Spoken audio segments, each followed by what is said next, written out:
Donald Trump no longer owns this pageant. Thankfully, Donald Trump no longer owns this pageant.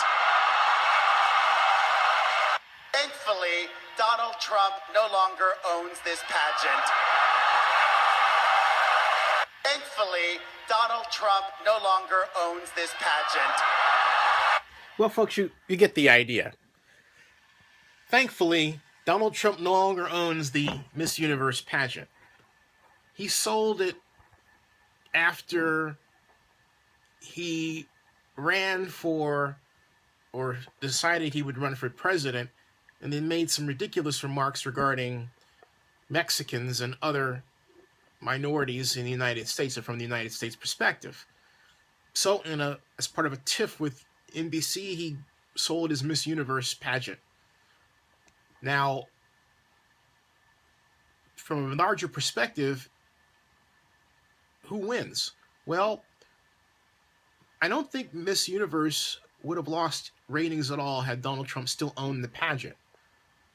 And he actually gains just about as much for selling it because they're still talking about him. Now, will all this translate into Donald Trump winning the presidential race? No. And I don't say that because I don't want him to win. I think Hillary Clinton's a much better candidate.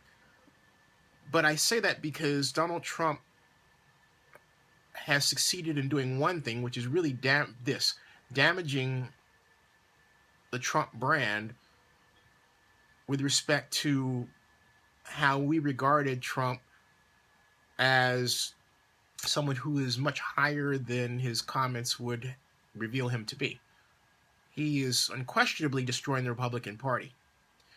But what happens with every presidential election, more so now than before, is that people who don't vote in the off-year elections, those who tend to be young and female and minority, will come out in this election and they'll vote for Hillary Clinton.